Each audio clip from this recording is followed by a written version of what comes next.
حضرت داؤد علیہ السلام کی قوم کے 70,000 افراد سمندر کنارے ایلا نامی بستی میں رہا کرتے تھے۔ ان لوگوں کو اللہ نے ہزاروں نعمتوں سے نوازا تھا، لیکن جب راحت و سکون آیا تو یہ اللہ کی عبادت سے محروم ہو گئے اور اللہ کی مخلوقات پر ظلم کرنے لگے۔ تو یوں اللہ نے ان کو خبردار کیا کہ ہفتے میں ایک دن ہفتہ کے دن شکار نہ کیا کرو، اتوار سے جمعہ تک جتنا شکار پکڑنا ہے پکڑ لو، لیکن ایک دن اللہ کی عبادت اور مخلوقات پہ امن کے لیے رکھ دو۔ یوں اللہ نے ان کا امتحان لینا شروع کر دیا۔ وہ اتوار سے لے کے جمعہ تک سمندر پہ مچھلیاں پکڑنے لگتے تو مچھلیاں زیادہ مقدار میں ہاتھ نہ آتی، اور ہفتے کے دن سمندر کو دیکھتے تو ان کو بڑی بڑی مچھلیاں نظر آنے لگتی۔ ان لوگوں میں سے ایک شخص کو شیطان نے ورگلایا کہ پریشان کیوں ہوتے ہو، میری ترکیب پر عمل کرو، تم شکار سے کبھی محروم نہیں رہو گے۔ تو بس شیطان کے کہنے پر اس شخص نے ہفتے کے دن کانٹا لگا کے ڈوری کو سمندر میں ڈال دیا تاکہ مچھلی پھنسے، اور شیطان نے کہا اس مچھلی کو تم اتوار کے دن نکالنا، اور یوں ہفتے کی حرمت بھی باقی رہے گی اور تمہارا شکار بھی ہو جائے گا۔ بس شیطان کی بتائی ہوئی ترکیب پہ ہفتے کے دن مچھلی پھنسی رہی اور وہ اتوار کے دن نکالتا اور خوشی سے کھاتا۔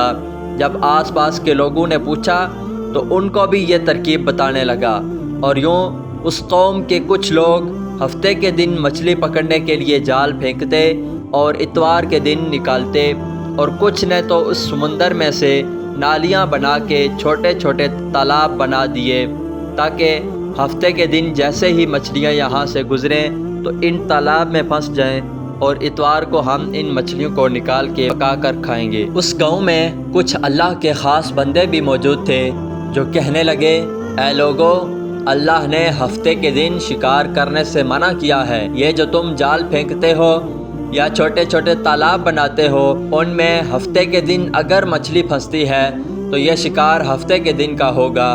اللہ کے عذاب سے ڈرو، اللہ کی نافرمانی نہ کرو۔ وہ لوگ ان لوگوں کا مذاق اڑانے لگے کہ ہماری جو مرضی ہوگی ہم وہ کریں گے۔ اب اس بستی میں 3 گروہ بن گئے۔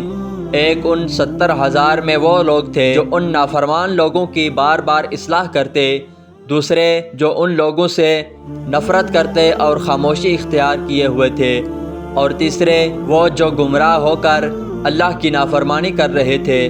تو یوں نیک بندوں نے اس بستی کے بیچ میں سے دیوار کو کھڑا کر دیا اور یہ حکم نافذ کیا کہ اللہ کی نافرمانی کرنے والے اس طرف ہو جائیں اور ہم جو اللہ کے فرما بردار ہیں وہ اس طرف رہیں گے۔ وہ صالح لوگ بار بار ان سے کہتے رہے، اے لوگو، اللہ سے ڈرو، قوم سمود، قوم لوط کا جو حشر ہوا اس کو یاد کرو، اللہ کی نافرمانی نہ کرو ورنہ تم پہ بھی عذاب آئے گا۔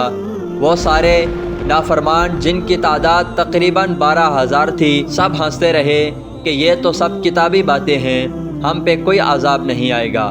بس جیسے ہی وہ گروہ 2 حصوں میں تقسیم ہو گیا، ایک وہ جو اللہ کے فرما بردار بندے دیوار کے اس طرف تھے، اور دوسرے وہ جو نافرمان بندے جو دیوار کے اس طرف تھے۔ وہ نافرمان پوری رات ہنستے رہے، مذاق اڑاتے رہے، اور وہ اللہ کے خاص بندے دیوار کے اس طرف اللہ سے معافی مانگنے لگے۔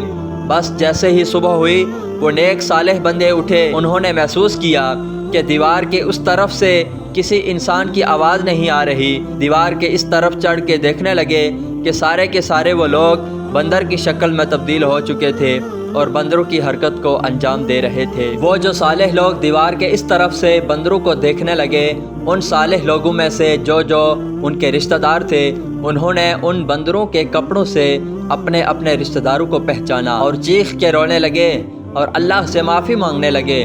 لیکن اللہ کا عذاب جب آتا ہے تو وہ ہو کے رہتا ہے۔